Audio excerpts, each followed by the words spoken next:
Bonjour à tous. Il y a quelque temps, nous avons présenté le témoignage d'Edwige Schiffer. Aujourd'hui, on se retrouve de nouveau en sa compagnie et elle va nous présenter l'EGMO, qui est une compétition de mathématiques réservée aux filles.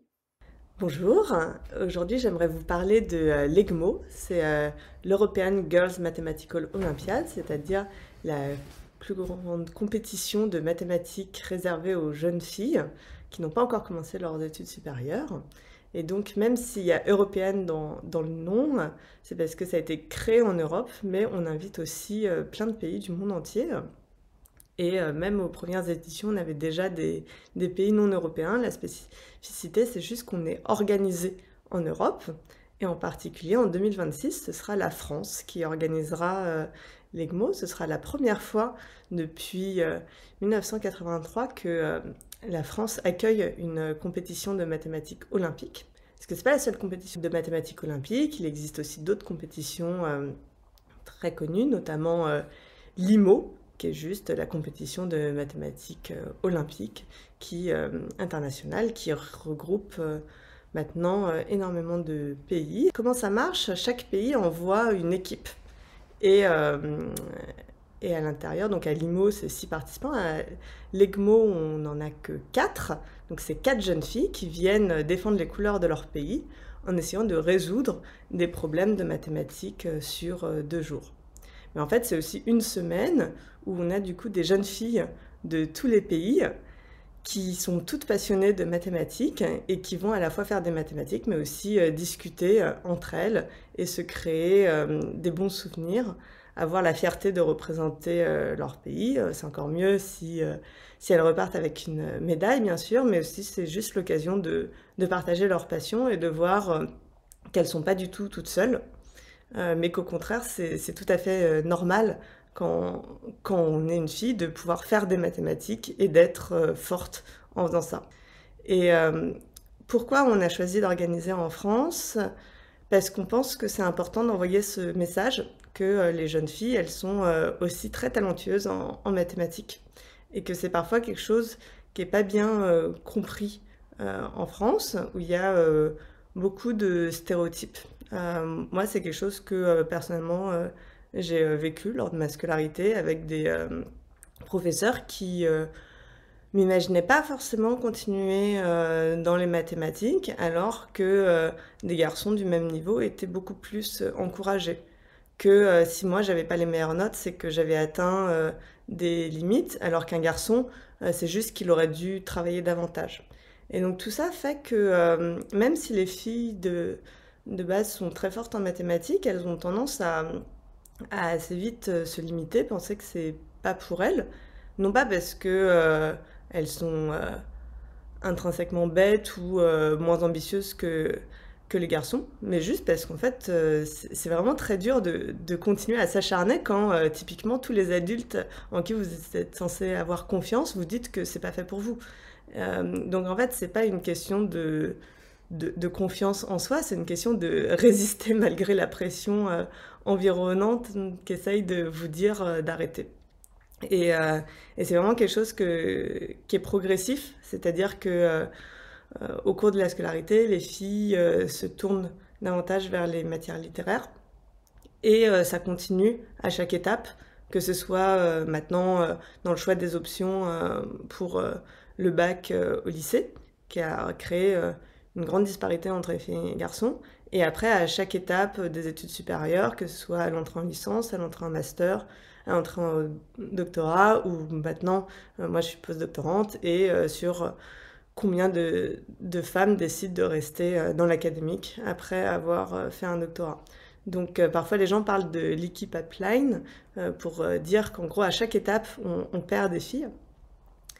Et donc évidemment comme c'est un problème global qui a à chaque étape on ne peut pas tout régler, mais l'idée c'est de faire un événement qui donne de la visibilité, en tout cas à des filles qui vont bientôt passer dans les études supérieures, pour leur dire qu'elles peuvent le faire et qu'elles n'ont pas de raison d'arrêter les mathématiques, qu'il y a plein de jeunes filles brillantes partout dans le monde qui vont continuer et qui n'ont pas de limite sur les types de carrières qu'elles peuvent avoir. Personnellement, j'ai souvent douté du fait que je pouvais avoir le niveau de continuer en maths, surtout quand il y avait des professeurs qui me disaient explicitement de ne pas le faire, alors que il n'y avait pas de raison objective, hein, j'avais pas de difficulté particulière. Et j'ai participé à l'EGMO en 2014. À l'époque, c'était en Turquie, à Antalya. Et j'étais en terminale. Et c'est vraiment ce qui a donné un petit coup de pouce à mon dossier et à ma confiance en moi pour continuer en classe préparatoire en mathématiques et en physique. Donc, en tout cas, pour moi, ça a été un événement déterminant. Évidemment, c'est pas nécessairement le cas pour tout le monde, mais je pense que ça a été à la fois déterminant pour moi, mais aussi que ça contribue, y compris pour les jeunes filles qui finalement ne sont pas sélectionnées. Ça contribue à un environnement qui montre que les filles peuvent faire des choses excellentes et ça les encourage déjà à essayer d'être sélectionnées, donc à faire un peu plus de maths que ce que demande le lycée. Et ça permet aussi d'avoir parfois ce qu'on appelle des rôles modèles. Donc évidemment, c'est pas la seule solution au problème, les rôles modèles, parce qu'il y a d'autres problèmes plus graves comme le harcèlement ou les agressions. Mais avoir des modèles qui réussissent, c'est toujours un petit coup de boost, un exemple à suivre. Et c'est pour ça que c'est assez motivant d'avoir des jeunes filles qui partent comme ça, représenter leur pays dans un autre pays, faire une compétition de maths, avoir une expérience internationale où elles rencontrent d'autres jeunes filles et où elles sont capables de résoudre des problèmes de mathématiques que la plupart des gens n'arrivent pas à résoudre. Donc le but de cette compétition, voilà, c'est d'en profiter pour célébrer un petit peu les mathématiques au féminin, c'est-à-dire juste toutes les mathématiques, en arrêtant de se priver de la moitié de la population. Parce qu'en fait, quand on regarde, il y a énormément de résultats mathématiques très importants qui ont été faits par des femmes, qui ont elles aussi souvent vécu beaucoup de discrimination au cours de leur carrière. Et sans doute que si elles n'avaient pas eu tous ces freins, elles auraient pu être encore plus productives, sans compter parfois des résultats qui sont attribués à des hommes, alors que des femmes ont joué un rôle très important dans l'établissement de ces résultats, ce qu'on voit encore aujourd'hui et pas seulement en mathématiques. Et donc, autant arrêter de se priver de ces talents, parce que les mathématiques, ça a beaucoup d'applications. Donc moi, aujourd'hui, je fais de la recherche en intelligence artificielle et je fais essentiellement des mathématiques, mais c'est pas limité non plus à l'intelligence artificielle ou même à l'informatique. C'est aussi faire des maths, c'est aussi fondamental pour pouvoir faire de la physique, de la chimie. En fait, toutes les sciences dites dures utilisent les mathématiques et donc se priver du vivier des jeunes filles, c'est dramatique.